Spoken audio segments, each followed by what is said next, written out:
Kaboom!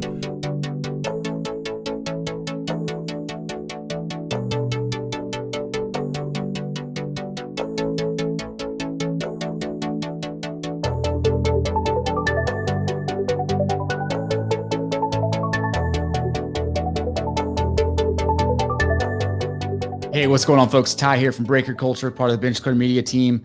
I got a great episode for you today. If you're not paying attention, you've probably missed a wave of excitement for this new platform called NBA Top Shot. I shouldn't even say new. It's been around since summer of last year. But over the last month, it has been absolutely bonkers in that marketplace. And today, I'm going to break it down for you. I'm going to spend some time with Bunchu, Joe, one of my favorite guests, comes from the crypto world, has a big podcast over there.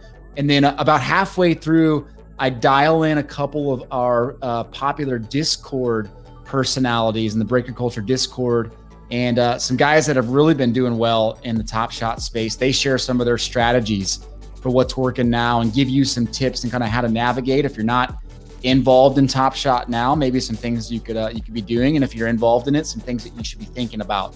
Some really good takeaways. But we'll start the first 20 or so minutes breaking down kind of what Top Shot is. We'll talk about some of my takeaways, my concerns, pros, cons, Joe's as well. And then we'll have our guest on, and then we'll close with some thoughts as well. But overall, I want you to leave today feeling really good about understanding NBA Top Shot and where it might fit inside of our hobby. It's a complete kind of tangent off of what we're used to. Kind of very similar to the Panini blockchain and really everything else associated with crypto in general. So I think today will be very helpful if you're interested in learning more about that. So also, if you haven't been checking out some of the great content from Bench Clear last week, we've put out some awesome stuff. We had a tax episode a couple nights ago where we had a CPA on, and we helped folks just understand how to do taxes as a sports card collector. A lot of you guys are getting 1099s now, and you probably want to know, okay, what do I do here? How do I file this? And there's a few different ways you can do that. And so we had a CPA break that down for us and help us all understand the best way to approach it. And so I think you'll enjoy that episode. Mike's been putting out some great content in his vintage podcast.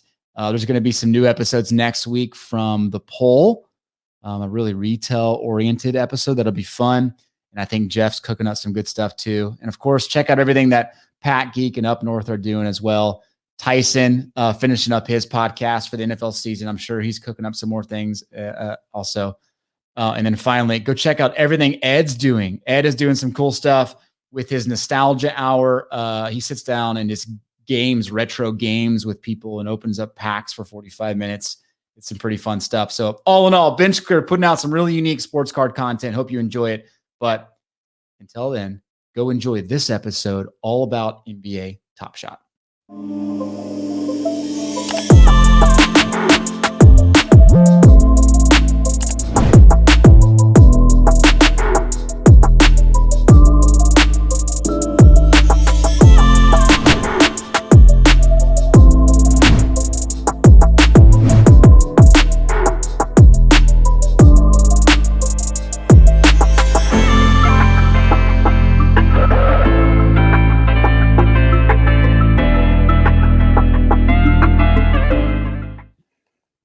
Hey, what's going on, folks? Ty here, Breaker Culture. And today we are talking about something that I would not have guessed this a month ago, but is fresh on all of our collectors' minds. And that is this new phenomena called NBA Top Shot. And there's no one better to talk about this than Mr. Bunchu himself. How you doing, man? What's up? I am glad to be here. I third time. I can't even believe it. So I was telling my wife I was coming on the show, and she's like, "What? Haven't you already been on that show?" I'm like, "Yeah, twice." And I'm like, "I think I'm like the Bitcoin blockchain guy. That's why they need me." You are. You're the resident expert. That's resident funny. Expert. When you and I were we were on the Discord, and it's blown up the last month.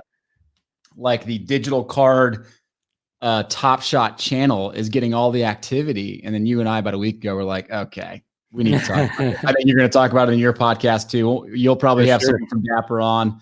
We probably will too, but I'm excited to break this down. So let's take a step back.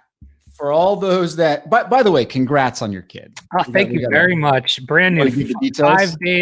5 days old. He's his name is Graham Thomas, and he is a big dude. He was born 9 pounds, 6 ounces, and 21 inches long. So he's already half my height. Dang. Yeah, he's a big dude, man. So, but it's pretty awesome. My first child. So, I mean, you're no stranger to that world. So, it's been an adventure so far. Can I show the picture you shared? Or is that, oh yeah, absolutely.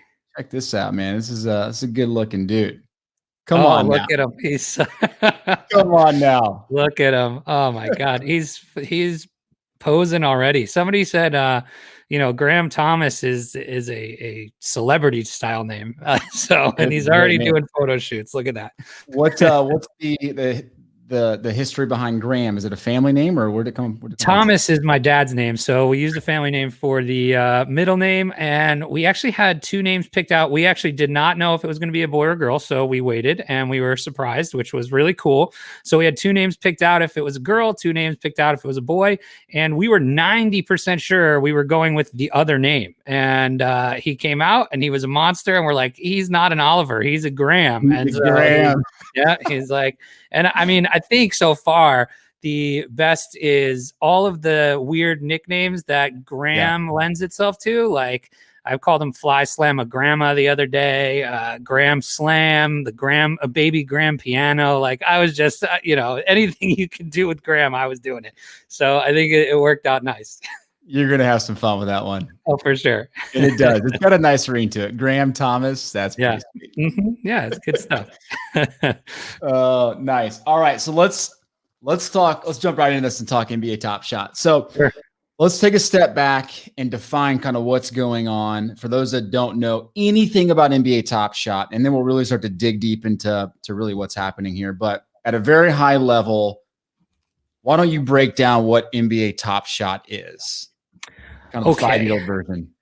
So NBA Top Shot is essentially a way to collect digital, what they call moments, that are wrapped up in packs like you would open in a pack of cards. And each of these packs has 3 to 5 moments in them, and they are all built on digital scarcity. So you can each moment has a serial number too. So there's out of 25,000, out of 12,000, out of 7,500, out of 5,000, and so on and so forth. And, so there's a whole marketplace involved where you can buy and sell and trade your moments. There's all kinds of sets you can do and challenges you can complete to earn different things. And so it's essentially a digital, in the sense that, Panini did their blockchain with the digital cards, right? Yep. The difference here being these are video moments. So they're essentially NBA licensed video clips of different, highlights that, any highlight you could find on YouTube, honestly. Yep. So, and they built digital scarcity around them, which is kind of, I think, what we'll talk about from the blockchain perspective and things like that. But that's really the very easy way to describe it. I tried to describe it to my buddy today, and I just said, hey, it's like it's digital video moments in card packs, right? And you just collect them and you can buy and sell them. And I think that's the buying and selling, I think, is where the big action is, Ty. I think that's where the real appeal is, right? For sure. Yeah. And I just popped up the site so we could talk about it really quickly from kind of their perspective, right? This is NBATopShot.com. And this is where, this is their main screen where you see kind of everything happening. They already have some pretty impressive sponsors. Tyler Hero walks you through kind of the setup process as you're signing up. It's kind of fun. You can see here, where you're buying packs, where you're buying the marketplace, or buying and selling in the marketplace, the community, and then your own collection. So and they drop. So there's different types of packs, obviously. So there's the common packs that you see all there, the base set that's all sold out. And then there's, different price ranges of packs. So, just how in the hobby we would have, some kind of like a National Treasures, which is more expensive. And then you'd have your hoops. This is kind of similar to that, right? And, the theory would be the more expensive packs have rarer moments, all that kind of stuff. So that's the idea there. And have you bought any packs yourself yet? I have. Yeah. So I grabbed one pack. I didn't get anybody, right? It was a terrible pack, 3 commons, but we'll talk about that here in a minute, just in terms of how hard it is to buy packs. You just saw how they're all sold out.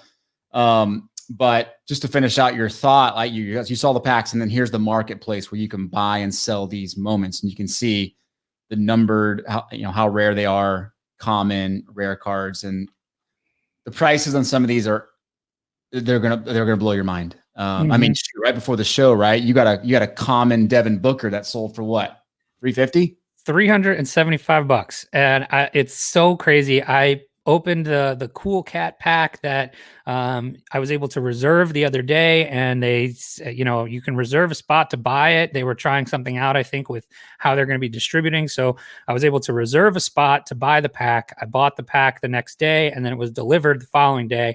And I opened the pack. I honestly didn't think I had much. And next thing you know, I'm looking at this Devin Booker 3-point shot, and it was like 3,200 out of 5,000. So I guess it was a little limited comparative to other things. And it's part of this Cool Cat collection pack or whatever.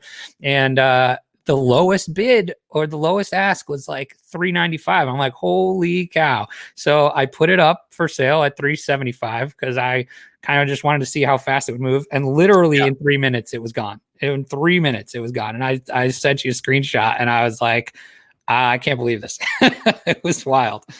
Crazy. That is, and that's just the tip of the iceberg, right? Some of these cards you're talking, 20+ thousand. I think they have 10 cards that sold over $20,000 in the last 2 weeks. Oh yeah, for sure. It's so pretty wild. Craziness. So again, for those that didn't catch everything you just said, kind of explain the process. The NBA cuts the highlight. Dapper Labs, which is essentially the facilitator of the blockchain, right? Correct. More or less.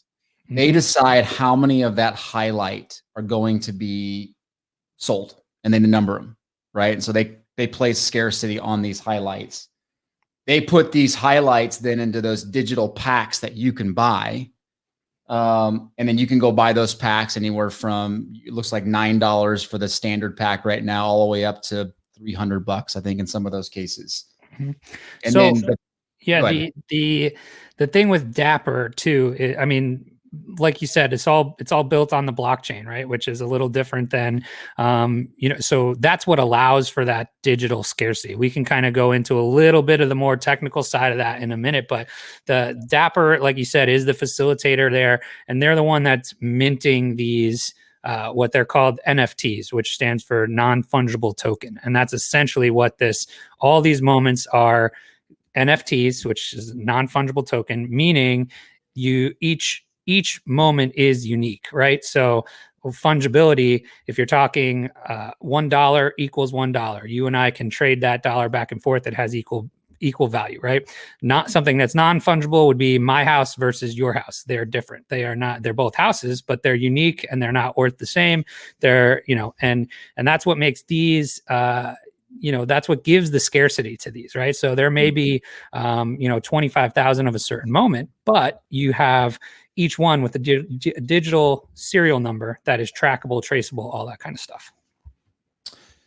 Got it. Okay. So let's dig into blockchain here in a sec, because I think it's important for us to really understand what blockchain is again. Again, this is probably traditional collectors listening to this thinking, what the heck are we doing? Yes. But it's important to know this, because I think there's a big shift in the sports car world to this kind of blockchain world. Panini tried it. We could argue how well it's worked. I could put some insight on that too when we get there. So, okay.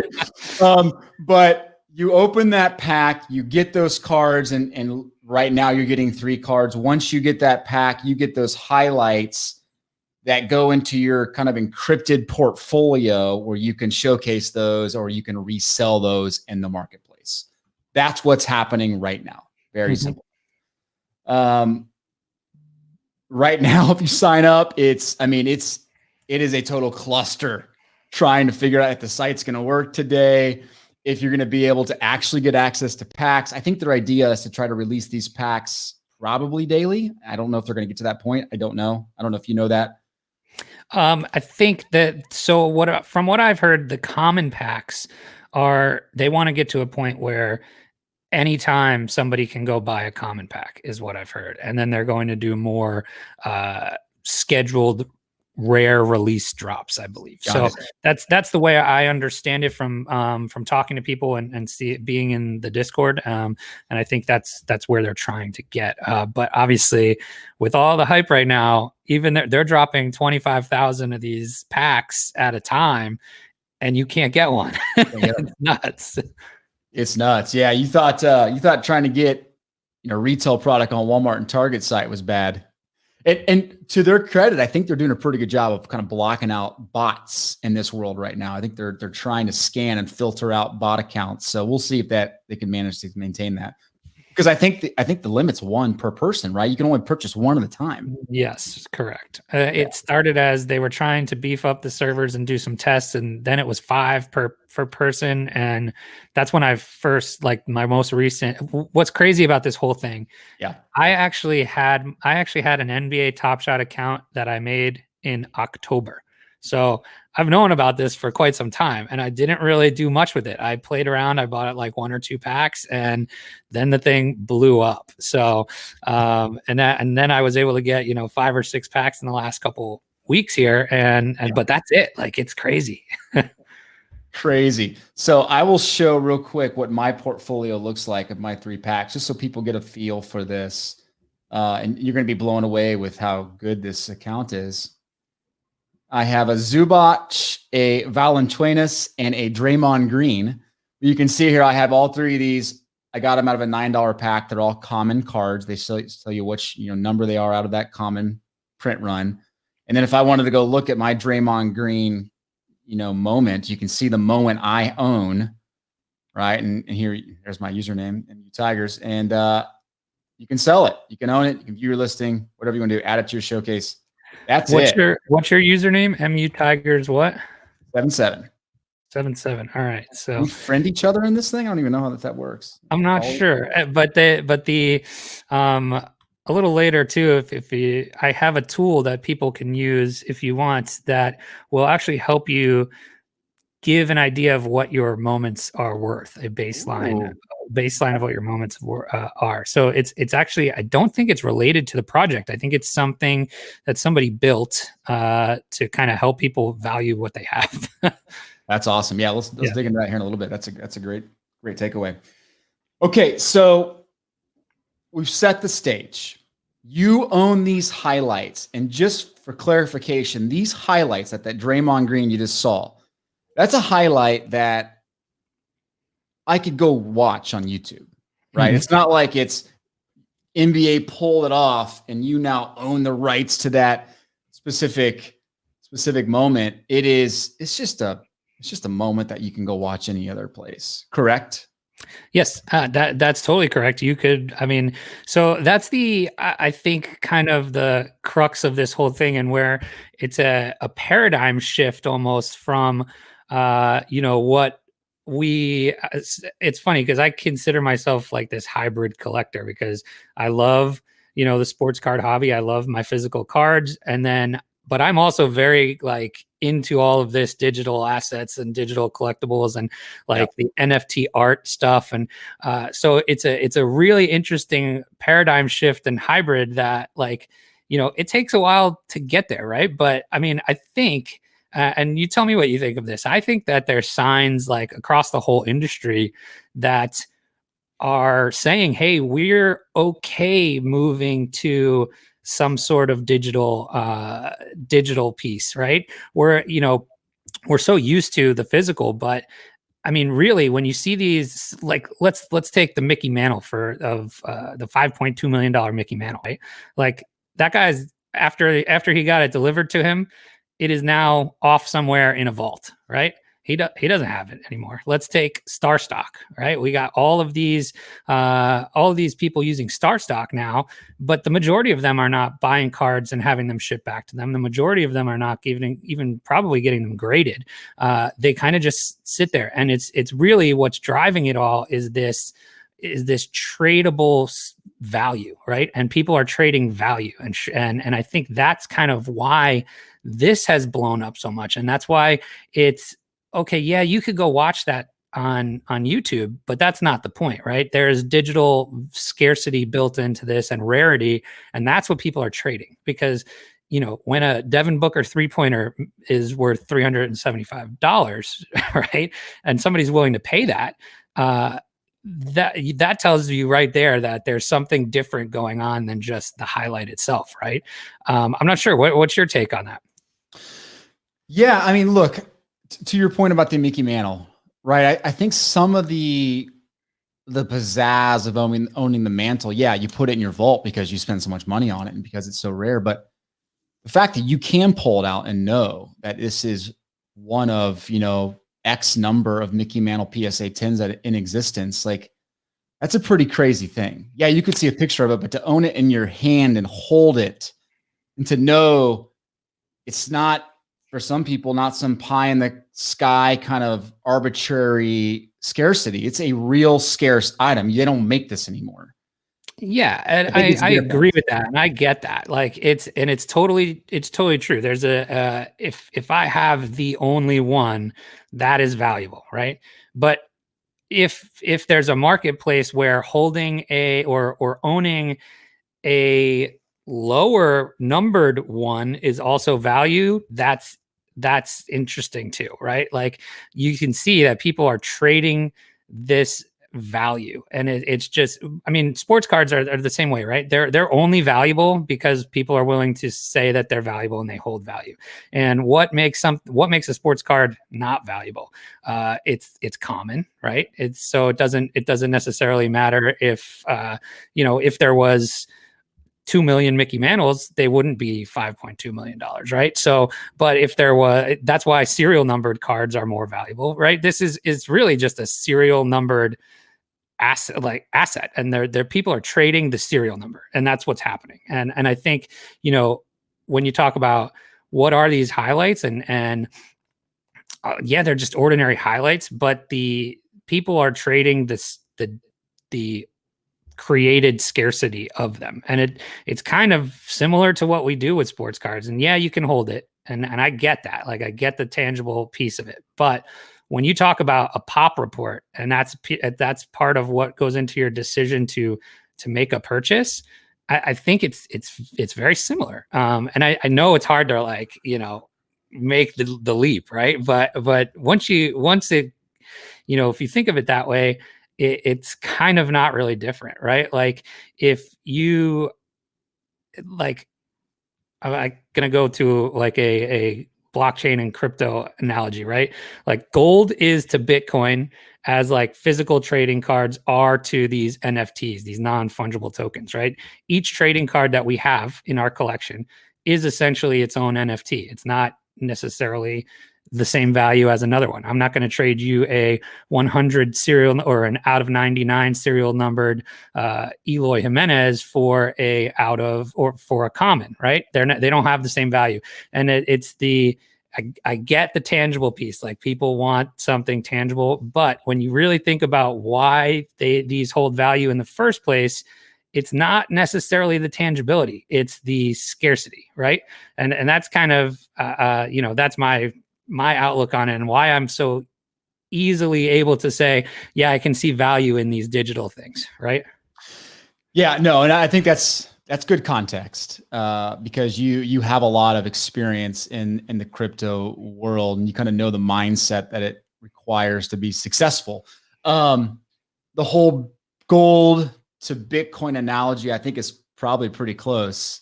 And I think what's going to be really hard, there's two things that I think be really hard for people to really get and wrap their minds around. One is just the lack of history, right? Sure. Cards go back 100 plus years, and you have that stability stability, the history built into the sports card market. And I think that's hard. You can't replace that. I think that's tough. And then second, I mean, kind of on the flip side, this is just so new. And because of that, whether it's Bitcoin, Dogecoin, or trading NFT cards, like it's a year, 2 years old in some cases. And the volatility, like you see with Bitcoin, you've seen move $6,000 today.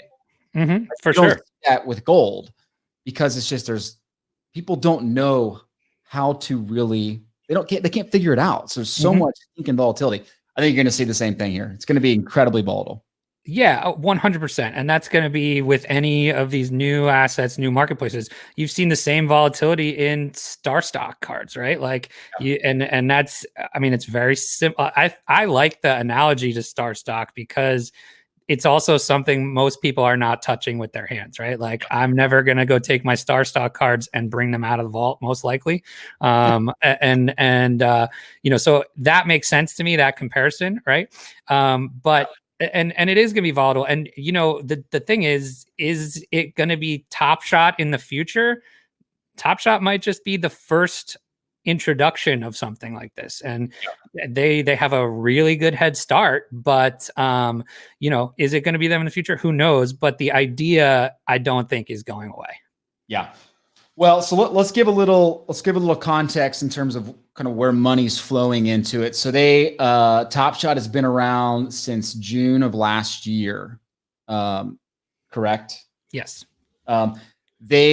They had, let me pull up the actual numbers here so we can actually talk with real sales. So up through December, the end of December, they had a total of $7 million in sales. In January of this year, they've already had $15 million of sales. They're at just over $1 million in sales, 70% through the secondary marketplace, 30% through the pack. So they've had an explosion the last 4 weeks. That's comparison, crazy to me, actually. The secondary market versus packs, I think, is so intriguing, right? Because if you're thinking about, okay, what we just said was, hey, it's hard to get a pack, right? But then those people that are getting packs are putting it on the secondary market, and somebody's buying them, and they're buying them and reselling them, right? So it's not just all this frenzy to get a pack. It's the secondary market is doing a lot of volume, right? Yeah, and I mean, you can make the exact same case with sports cards right now, right? Anyone that goes and grabs it at a retail level or at a distributor level, like you're printing money at that point because there's so many people that want to buy it on the secondary market. So you're looking at, they're probably going to get around 30 million in sales this month, maybe a little bit higher. If you figure out about $1 million in sales a day. In comparison, on eBay, the last 12 months, $600 million in PSA sales in the sports card category, 250 million in BGS sales. So you're looking at about 850 million, which breaks down to about $3 million a day in graded card sales. So not that far off, honestly. I was just going to say, if you do 30 million times 12, you get 360 million. And that's that's if it doesn't grow anymore, or if the hype at least just stays the same, right? Or the interest stays the same. The other thing too is, and I do want to make this point because we're talking about this from a person who collects sports card angle, but being in both worlds, there's a lot of people that aren't sports card collectors that are in this. A lot, right? Like you have the whole crypto crowd in a craze over this stuff. And so you're not just appealing to Top Shot is not just appealing to card collectors. In fact, I think there's probably less card collectors in Top Shot than there are of these other people that are more in the NFT space. Like the digital art and NFT space is such a huge thing, right? Like, and are you familiar with Crypto Kitties? Do you know what Crypto Kitties are? Yeah, so Dapper Labs started Crypto Kitties, right? Exactly. And and Crypto Kitties are essentially, they're they're almost like I would say almost like a Pokemon, right? But it's, each of these kitties has its own features and games or whatever. And it's done over 40 million in sales, and the largest sale of a crypto kitty was $144,000, right? So like, this isn't something that where you say, there's no history to it.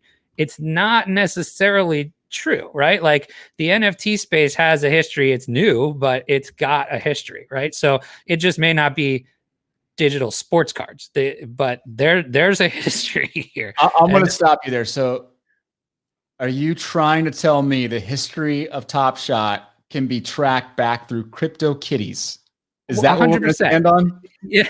Well, look at these guys. You're going to stand on this.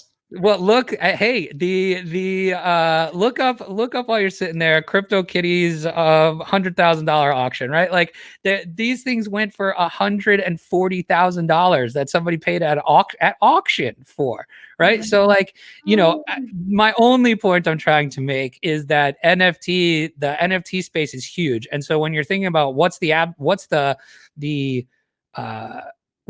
potential market for it, it's more than just us who are collecting sports cards, right? And I think that's the thing that's kind of mind blowing is all these people are whereas, okay, I did a poll in my break room today coming on the show because I wanted to make this point, and I just said NBA Top Shot, hell yes, hell no, or what? And nobody in my break room knew what it was. Not a single person, right? So like, I'm not sure that it's the card collectors. And I will say, when we talk to maybe some people later or on the show about strategies, I think a card collector could have a really big edge over somebody that's in here just for, the NFT space, which is interesting.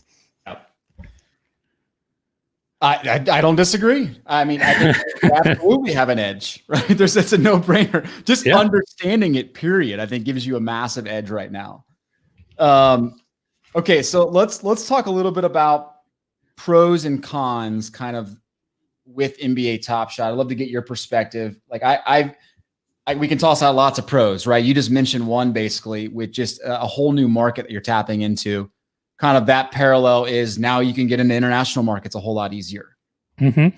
Right? I mean, it's instantaneous, right? You open up basically the payment processing for international buyers and it's done. They have it. Instant gratification. I mean, what other pros do you see to this versus maybe sports cards? Well, I think, it kind of, the instant gratification is a thing, right? And then, so, I don't want to make this connection, but like, there's a lot of times where you buy something because the market is hot and you flip it, right? Yeah. And so that instant gratification is a big deal. And then I've talked about this on this show before, right? Like, what is the benefit of blockchain to begin with, right? And it's authenticity, right? You can track authenticity. Exactly. It's mathematically impossible to be fraudulent with these, right? It is what it is. It's math. It's got a receipt. We've already talked about the scarcity, right? So you can create the scarcity of it. The other thing I think is awesome is the transparency of what the blockchain does for it, right? You can see exactly how many, you can see what they're worth, all the sales history of every single one. You can get an idea of how difficult they are to, acquire or pull, right? You can think of, and then how many are being made and when, right? Like you can't change the mint, right? So I think the transparency is huge. And then, like you said, kind of liquidity as well. Like if there's all these users, liquidity is huge, where you can buy something and be confident that you can sell that thing back to a market, right? So I think all of those are big benefits of what this could possibly be. Yeah, no, those are good. Those are really good. And then when we flip it and we think of some of the cons, I mean, what kind of worries you when you think about the sustainability of something like blockchain? Like I think about, I mean, everyone's going to keep going back to this, but just the fact that the highlight already exists. Mm-hmm.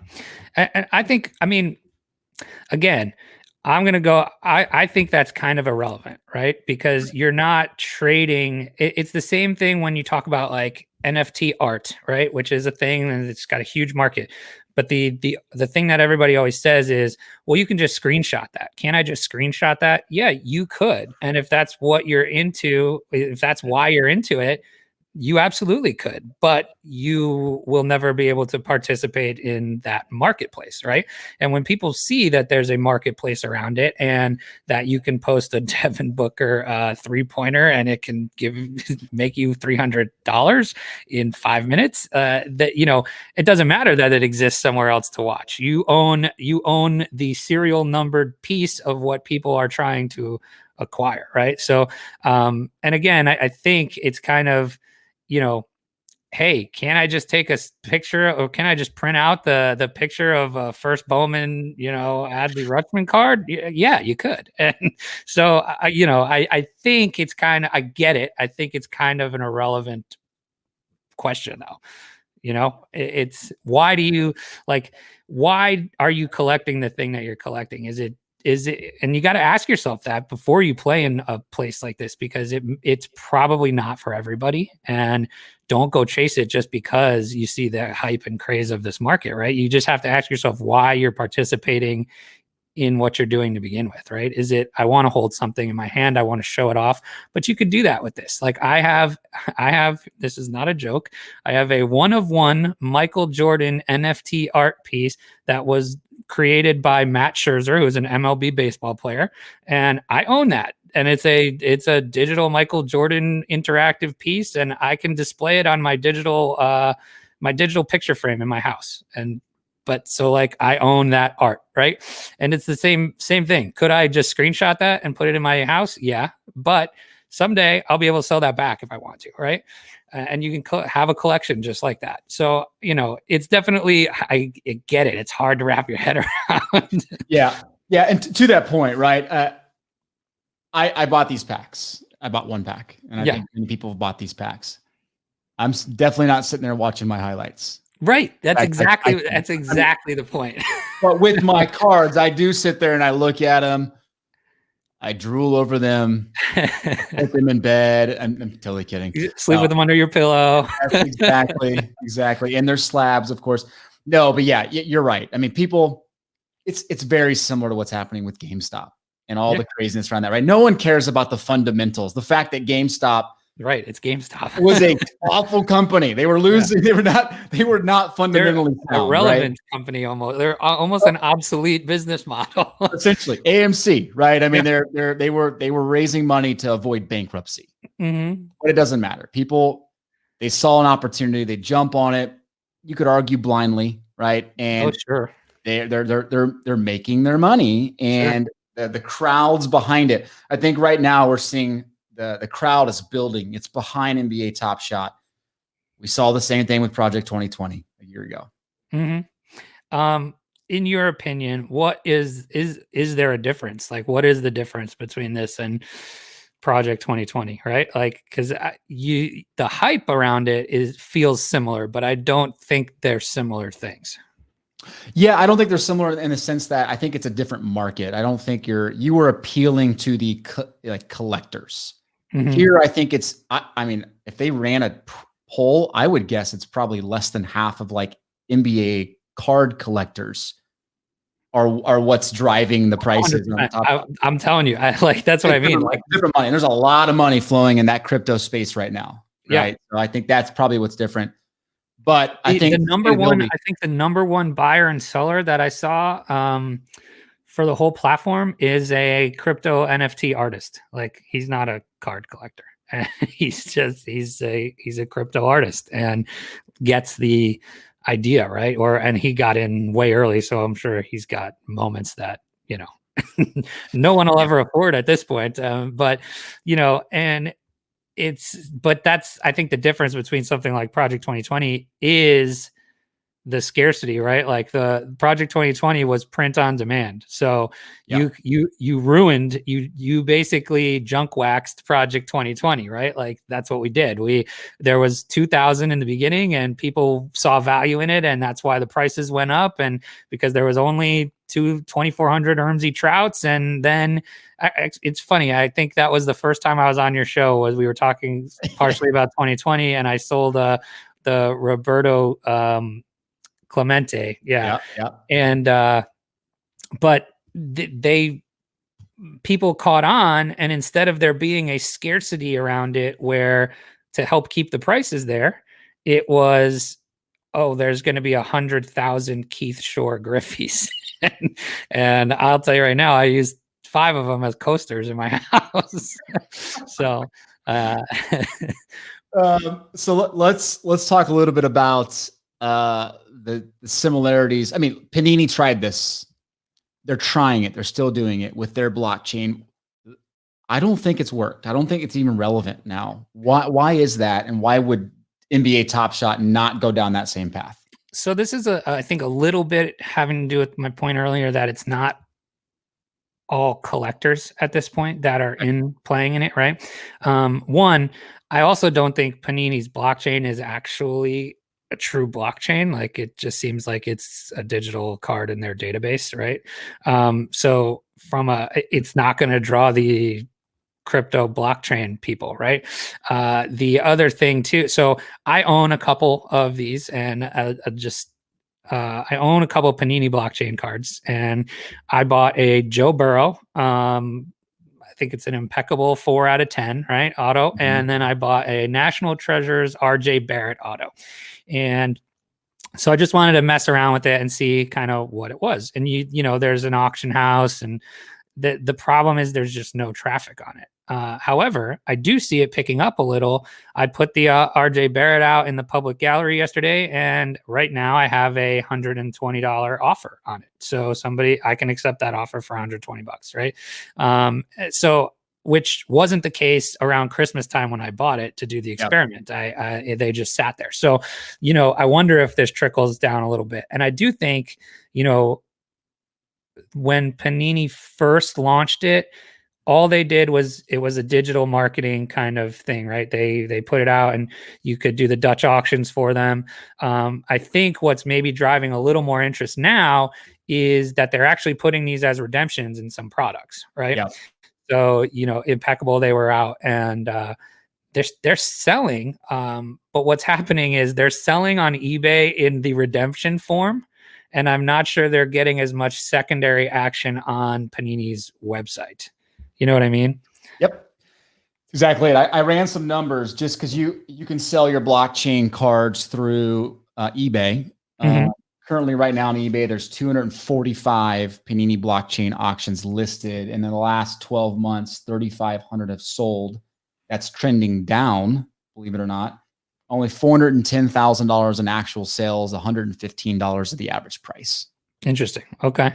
So just again, context is super helpful in all this, and that there was a lot of hype going into it. Your point about it not being maybe an actual blockchain is probably important to dig into.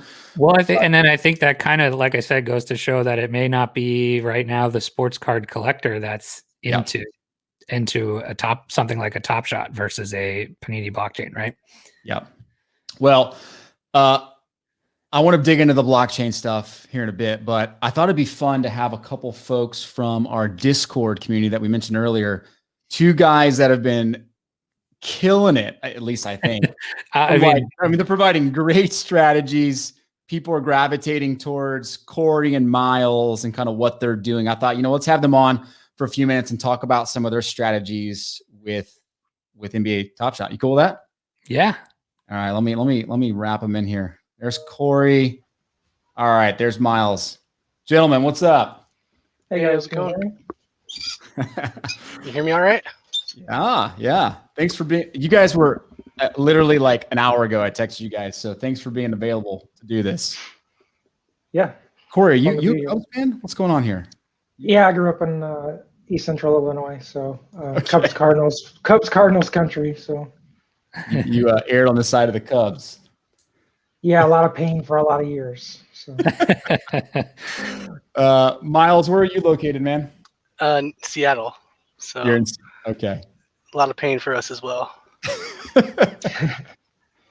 Hey, you know what? There's actually, I think, packs for sale right now on the site. They just dropped some. There you go, Ty. So they just drop them? Should we all try to grab some real quick? I'm trying right now on my phone. Let's see what happens. You guys, you're something. I'll definitely be refreshing.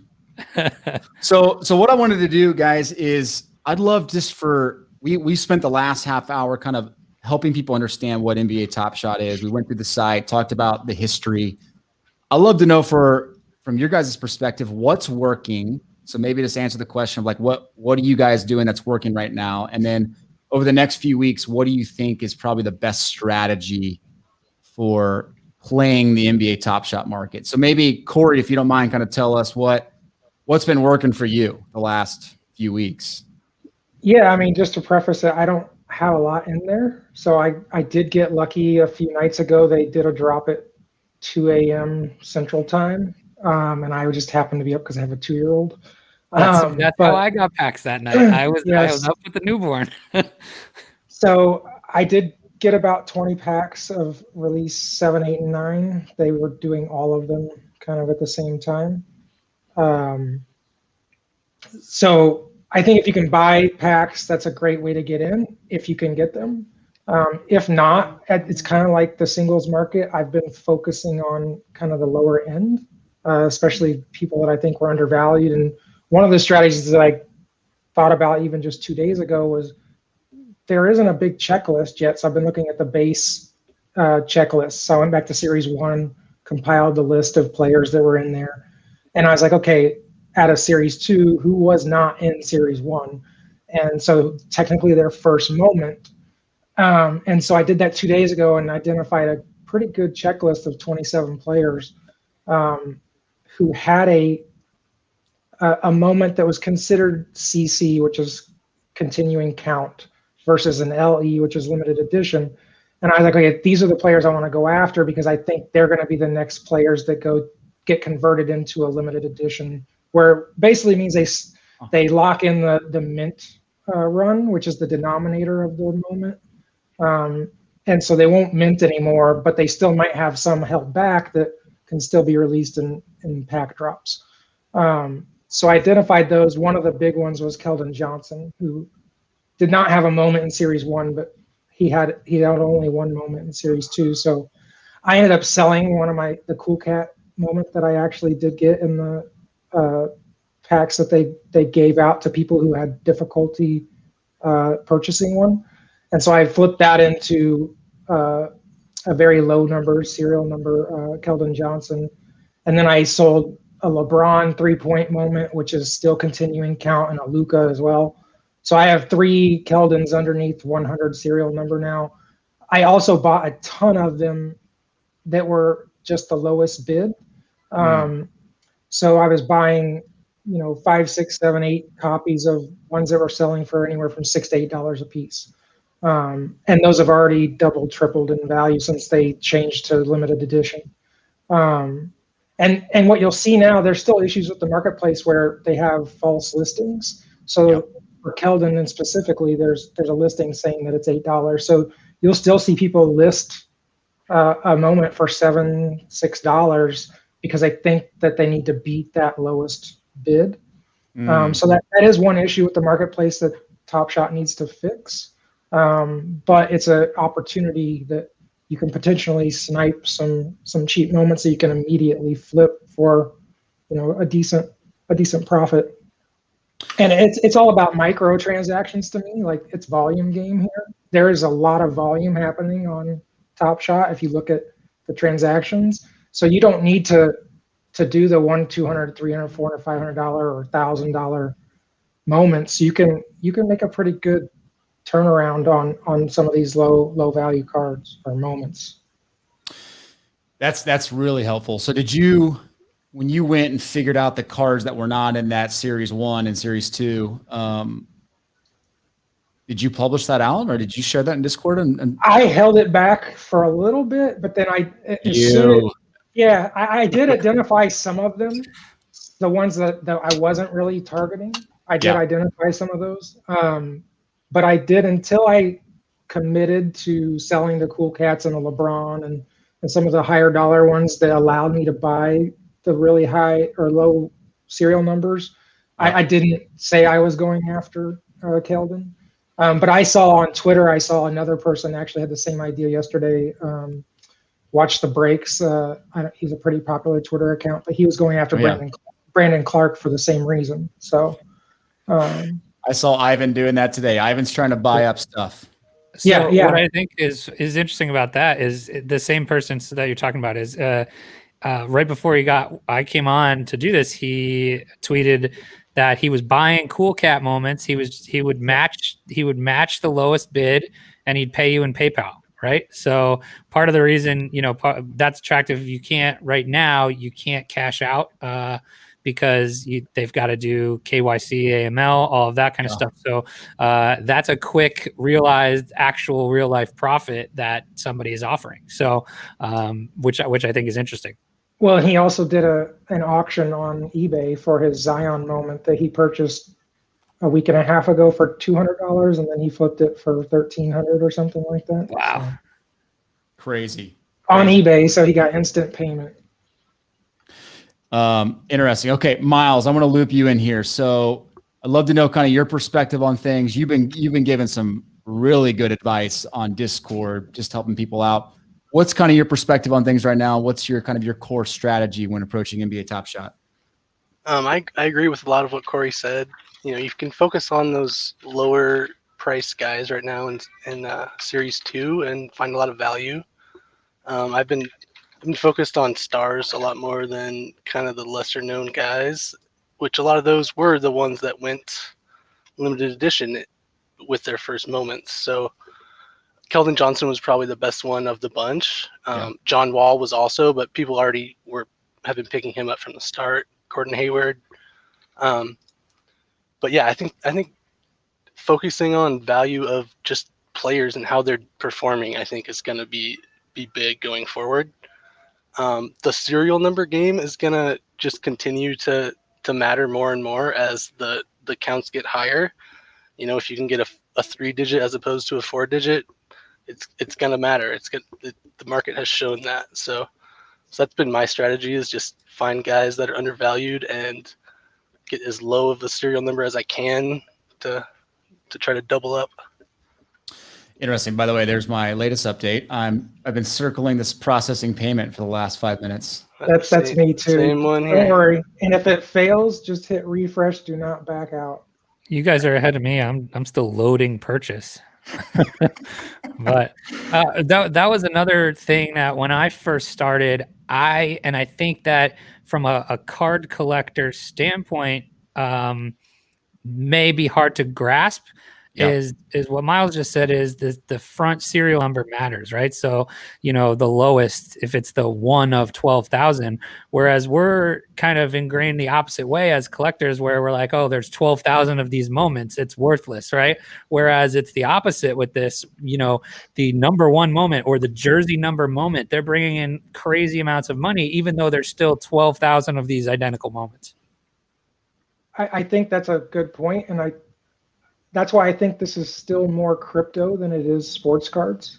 And there's some fascinating things from a consumer behavior aspect that I'm still trying to grasp. I don't know if I'll ever get it, but it's not just the bookends that are important or the jersey number. It's a lot of psychology, consumer psychology stuff. So numbers that repeat, lucky numbers. Like if the jersey number is in the number, but it's not the exact thing. So like Luka's a great example, 77 jersey number. You might not pull, because a lot of these guys, the jersey number is such a high serial number, you might not be able to afford it. Even 77 is fairly high, but if he's got his current moments of 15,000 mint run currently, if you pulled 7777, that's a double Luka jersey number. That might sell for 10x what everything else around it's selling for. Interesting. Any guys success on the packs? Still processing. spinning. I am refreshing Dapper because it says purchase isn't available at this moment. Okay, I got the same That's thing. what just happened Like to I'm me. normal now. But that night I got 20 packs, this would happen continually, and then eventually it would end up going through. So That it's so they're still working on this marketplace and they're doing obviously these stress tests and all this, but it's so frustrating when you're watching this and it's like 25,000 packs and yours is refreshing and then it stops and it can't do it. And then it's like, all right, 13,000 packs. And you're like, there's 13,000. I'm going to get one of these. And then, next thing you know, they're all gone. But it'll bounce back up too. It'll go down to sold out and then, they'll put another couple thousand in there.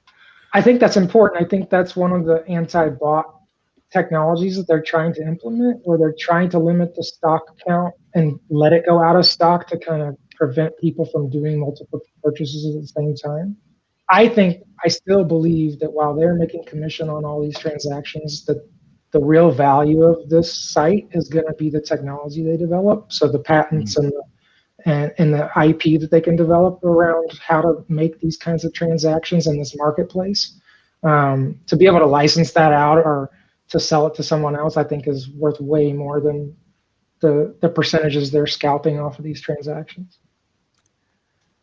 Yeah, that's a good point. When you think about where it can go, and I think one of you might have mentioned this in the Discord, was just being able to personalize things, like have an NBA player kind of intro his clip on very limited print runs and things that really make that limited print run stuff really unique, I think takes it to the next level. But what are you kind of fixated on when you think of like, I hope they start to go this direction because it adds more value? Is there anything that stands out to you other than adding new sports? Adding new sports isn't obvious. I think that they have to add more challenges to engage people, especially on the lower end players, than not superstars. Like, why do I want to collect Ish Smith? Or there's a lot of moments that I probably wouldn't hold on to, except for the fact that one, they're either Series 1 or Series 2, which a year or two from now might be worth something just alone. But from a collectability standpoint, they have to build more into that. Yeah. I think that's a huge piece, because especially if you're going to have mints of 25,000 for a certain moment, I think there has to be more gamification to it, and I think that piece will help bring a collector versus a crypto person, right? I think that's the piece that makes sense to card collector brain is, I want to complete sets, or like I want to do these challenges. It's basically like completing a set, right? That makes sense to most card collectors. So I think in order to bring that in, you have to do something like that. I think the complete set thing, I think the serial numbers will matter a lot for that. I think there's going to be collectors that want a sub 100 complete set, sub 1,000, just different tiers. I think that's going to come into play. That's interesting. After the series is over, you could have a complete set, or you could have, a sub 10,000, whatever level. There's going to be different collectors aiming for that. That's a good point. I think actually Top Shot released this on their Discord today. They said something along the lines of they're working on a reward system for people that do complete the sets, which would be pretty cool. Well, if you didn't see the Cool Cats announcement too, they did announce further challenges for that, which is helping prop up those prices. So I was hoping those would drop a little bit. Yeah, and if they keep including five random base cards that you have to have as well, right, it makes it worth holding on to at least a couple of each base. Yeah, that's good. All right, well, quick update. I'm still trying to load this initial purchase, so I don't have a pack. Same. I don't have one either. It's pretty crazy. Miles, you probably got like 10 packs, don't you? No pack. I'm just refreshing over and over. This is real live struggle. Yeah, I mean, it is. It's what we do every day as card collectors, though, on Tops and Panini, and it's we're used to the struggle there, right? Or walking into a Walmart, or this is a lot better than driving around for 3 hours. And not correct. Totally. That's true, and we get to talk and have fun while we're doing it. Okay, so we get a bunch of new people that are really interested in jumping into Top Shot. Give kind of your word of advice for those heading into Top Shot right now. What should they be focused on, especially when they can't get packs, right? Right. What would be your word of advice to them? I would still say risk management is key. Don't overspend. Make sure that you're within your means. And if you get the opportunity to be playing with house money, 100% play with house money. Don't be putting credit card debt on here and trying to hit a home run or a lotto ticket. Like, I mean, I've opened almost 30 packs and my lowest serial number is 44, and I think I've only pulled 2 serial numbers under 100 myself. So it's still a lotto game. It's like opening wax. But I would say just stay within your means, risk management, and have fun with it, because nobody really knows where this is going. Yes, I think that's a huge piece, and I would say since there's more and more difficulty in getting packs, really spend some time understanding how the marketplace works, right? Like we just said, the serial numbers matter. And that's something that, you might not understand at first, but take some time, do research. I think, the Breaker Culture Discord's been an awesome piece of talk to people that are using it and network and figure it out, right? Because the last thing people can and will get burned on some of this stuff. And that's how it happens all the time, right? So I think that's a huge piece of advice too. Yeah. Miles, what about you? Anything you would recommend for newbies? Yeah, I would definitely say just try to study up before you make that purchase. If you can get a pack, then that's a good way to start, but it is going to be hard. I will say after pack drops is probably the best time to start looking at the marketplace to try to snag people just throwing stuff up, because a lot of these people, they don't know the NBA. They're just buying it FOMO. They get a pack, they'll just throw all 3 up for what they think is the low price, especially with that pricing glitch. You can have a chance to snag some stuff for good value. That's a great piece of advice. When you put something for sale, it's available for sale at that moment. If I go click buy, it's not like they have to accept it. It's a buy and it's in your portfolio. Is that correct? You set the price. So it's essentially like an eBay, buy it now. Got it. I think that moment I sold right before the show, I was probably I guess I undervalued it. But I think I was talking to Corey, or I mentioned it before, or somebody did. It was the Devin Booker 3-pointer Cool Cats, and I sold in 2 minutes. So I guess I sold it too low. Well, the other factor about the serial numbers is the marketplace defaults to lowest price, lowest serial. So if you have a lower serial, if you just match that low price, you're going to be in that buy box. Whoever hits buy, it's going to be your card. I think that's a fantastic point, especially on the lower end cards when you're targeting the low prices. Is sometimes it's worth it to spend $1 extra and not get the lowest offer, but go 1 extra higher. Maybe you'll skip like 3,000 or 4,000 serial numbers ahead, because then when the prices do start to increment and you do get that 2-3x return, now when I list mine, I'm 3,000 serial numbers ahead of everyone else. And so my order is going to process faster. You guys, geniuses. Geniuses.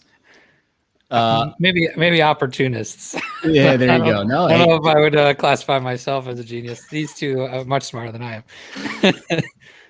am. Any packs? No. Nope. No packs.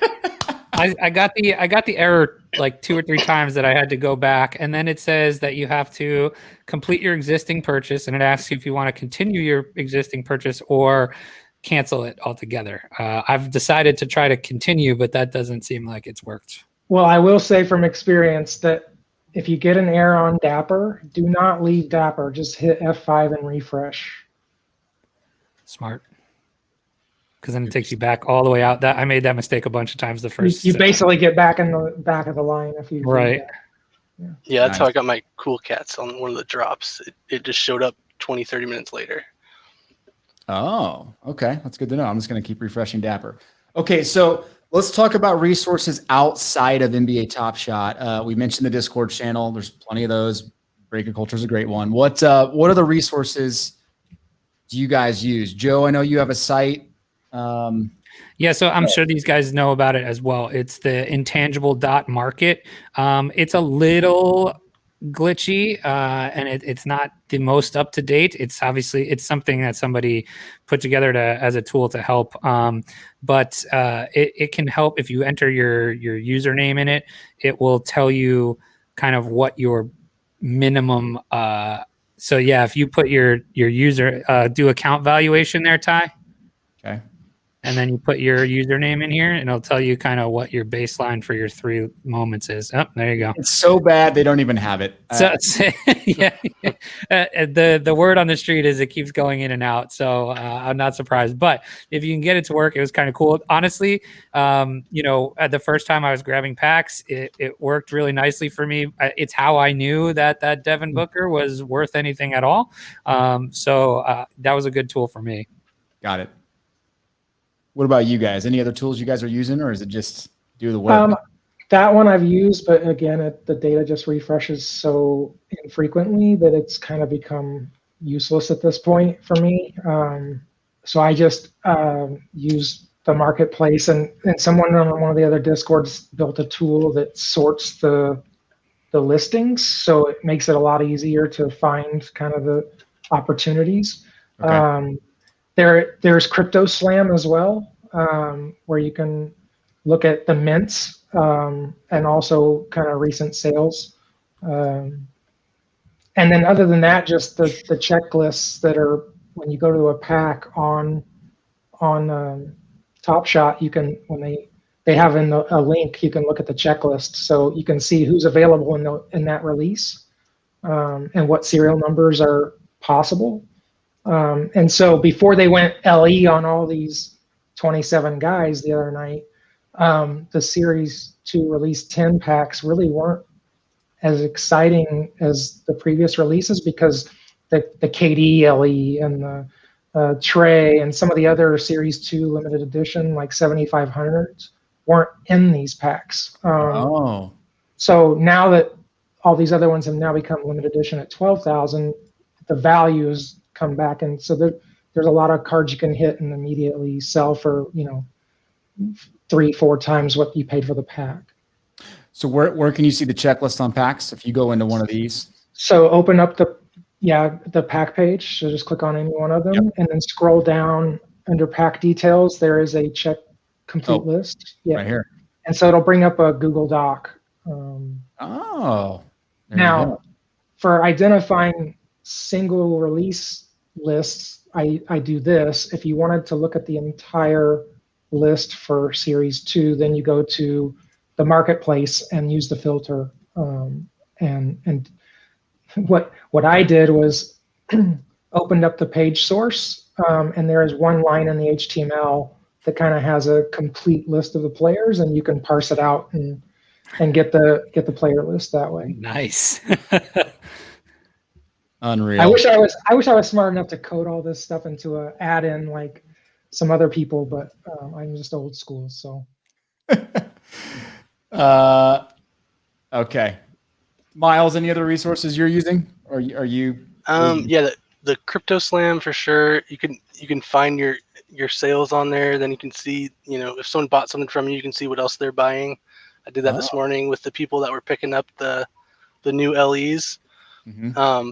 I think a lot of the buying for that kind of stuff is just people in Discord. They see someone throw out a name and they just go buy it so I think having knowledge of the NBA is going to be huge, because there's a lot of people that are just jumping in, crypto people or just whoever, that they don't quite get the NBA aspect of it. So, and not just from that aspect, but the sports card community still hasn't bought in on this. Like if you go on Twitter, there's so many people just that don't believe in this and that slam it all the time. So if that ever flips, if they ever go, oh, I need to get in on that, like you having the knowledge now and collecting some of the players that they'll want when they come on board, I mean, I think that's going to have big value. Well, it'll be interesting because I mean, there's only limited supply of money. Well, you could argue these days there's really not a limited supply, right? 'Cause much being printed. But I mean, from a collector's perspective, right? If I want to go NBA Top Shot, spend some money there, I'm probably not going to put money into money over here. So there's going to be a give and take. It'll be. I think you already saw some of the pullback in star stock in the NBA market recently. I do wonder if it's a combination of a little bit of just it's at the peak and people are a little nervous, and people are saying, "Hey, I can go over here to NBA Top Shot. It ramped up the last 3 weeks. I'll go spend money there." Well, no kidding. I mean, if you go like, what do you want? A $9 pack that you can sell a Devin Booker for $375, or you want a $1,200 box of Donruss? Like, you know what I mean? When you talk about potential ROI, I think that's pretty clear. And so if you're in it for that, that's value, right? And I don't think the star stock thing is a coincidence for two reasons. I think it's early adopters on both. And I think that the star stock has kind of hit a bit of a hurdle here with their being able to ingest new submissions. So I think that's hurting them a little bit. I'm still waiting for my first sub for, I don't know, a month or so ago. So I'll Top Shot in the meantime. Yeah, I have one not even shipped off. It's all sleeved and just sitting. Isn't that the worst part though? Sleeving them? That's I'm actually apprehensive to send now because I'm hearing about all these subs that are getting huge B ratings. So. Yeah, I heard. Same. Yeah, that's a tough one. I need to have Scott back on the show to talk about what their process is for figuring out A's and B's and even C's. So Ty, where did you land on this after all of this? Where, have we swayed you? What do you think? Are you going to go buy some more packs? What's the deal? Hey man, I'm in the same boat as you. I'm sitting here at Refresh trying to buy packs. And who knows, maybe I'll be the one guy that gets a pack. Yeah, maybe. I think it's one of those things where like you said, Corey, and Miles, you've said it too. If you're smart, if you manage your money wisely, it's kind of one of those like no-brainer why nots. Why would you not participate in this and find a way to kind of learn the game? This is not going to be this is going to be a trend that we're going to see influence so many things. So I think you spend the time to learn blockchain, learn crypto, learn all these things now because it's going to affect your ability to make money. Wait till you start seeing Top Shot breaks. It's gonna happen for sure. I think they have done them. I think Top Shot themselves has managed some early on. So yeah, it's coming for sure. Wow, I didn't even think about that. Yeah. No doubt. All right. Well, Corey, Miles, thank you guys for being available. You guys don't have YouTube channels yet, right? Where can they find you outside of the Discord? I'm on Twitter, TradeUpCards. Okay. Just the Discord for me.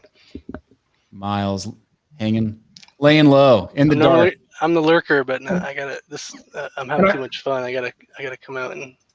Yeah, I should clarify. It's actually at Cards Trade Up because there's an existing account that doesn't use it that has the one I wanted. So that guy just got 1 million followers thanks to that. Yeah, he has like 9, so he could use them. I need the Breaker Culture follower pump. That's right. Yeah, all 4,000 of us. I'll put the links to your Twitter in the show notes. But thank you guys. I appreciate you popping on. Thanks for having me. Thanks. See you, Miles. See you, Corey. All right, so let's wrap this up here, Joe. What do you think? That was helpful. Man, that was exciting conversation, right? Because those guys are deep into the strategy of it, right? So, for me, it's okay. I get the concept. I'm into it. I want to be involved. And, but I think the hardest thing, if you're not getting packs, is how do you navigate this marketplace? How do you educate yourself on this marketplace? And those guys, have taken a couple steps that they've given people listening, to do that, right? Because otherwise you could get burned pretty easily, right? And it's not an inexpensive venture if you're not getting packs, right? I'm selling a moment for $300. It's that's a lot of risk. So I think that the key takeaway there: follow what those guys are doing from the tools standpoint, and it's the same steps you would take to do research in any cards you're buying now. It's not anything different than people are doing to make purchases of their physical cards. It's just a new platform and new kind of way to do so. I agree. I think we swayed you a little, man. you guys did. I'm definitely excited about this. I think there's, again, if you can get packs at $9, go have some fun. Yeah, that's it, right? Exactly. But I will say, I have a feeling the flippers and botters and all of them will be on it very shortly. And so when that does happen, the most effective thing you can do is educate yourself on how the marketplace works, what sells, what doesn't, like those guys were saying, because getting a pack is already proving to be very difficult. So you nailed it. All right. So for all the people that have stuck around, I want you to kind of help real quickly just explain the blockchain. I view it as kind of like a digital ledger. That's the way that's what it is. The blockchain is a digital ledger. Now, the difference between what we're talking about with Top Shot versus something like Bitcoin is the non-fungible token piece, right?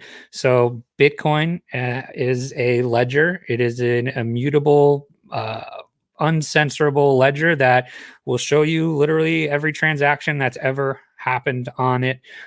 Like those guys said, you can. The biggest thing is transparency, immutability, authenticity, right? All of those things. And you can go into somebody who bought your moment and see what other stuff they're buying, right? So but all blockchain is a ledger, and it's checks and balances along the way to make sure that transactions are verifiable and not reversible, right? Now, the difference between what this is versus a Top Shot is, the NFT, the non-fungible token piece, is something that cannot be, each one is unique. They hold their own unique value, right? So whereas Bitcoin, I can send you, if you and I switch 0.1 Bitcoin, it's the same, right? But an NFT does not hold the same value as another one. They're each unique, right? So that's why this works for the digital scarcity piece, right? Because you can mint a unique set of NFTs. So, this Devin Booker moment that we keep talking about, right? Yep. That Devin Booker, it's called an ERC 721 token. That's kind of the industry standard for what a NFT is, right? That token has 5,000 Devin Booker highlights attached to it, all in order of serial number, right? And that's how you can trace them. So that's what makes these moments scarce, right? Because you can decide what the mint is. Once they're minted, they can never be you can never make more of them, right? So that's those are the difference in the two types of blockchains that we're really talking about here. So I kind of went over it a little bit at the beginning on what what the differences are from my house versus your house, or a dollar versus a dollar, right? So that's really the difference there. That's helpful. And I will put a link in the show notes to a video on the blockchain that I think is helpful. There's a lot out there that explain it, but it was like a 2-minute video that showed some graphics, and I'm a very graphical guy. Show me a picture. Yeah. I think I just got a pack. I did too. Yes. Are you the type that's going to hold the pack? You open it immediately? You know what? I'm starting to believe in holding sealed wax. Oh, don't you? I've opened everything I've gotten so far, though, and I like to do it pretty quickly. But now that I understand, kind of these strategies, you want to open them fast, I think, and kind of see what's out there and what you can do with them. I think there's a speed aspect to it too. But agreed. Yeah, I do like the fact that a lot of us do have NBA experience. I think it's going to factor into that. Was my key takeaway, is that there's a lot of what's the right word? There's a lot of noobs out there that don't realize that's the edge that a collector can have versus all of these people that aren't traditional collector, sports card collectors, right?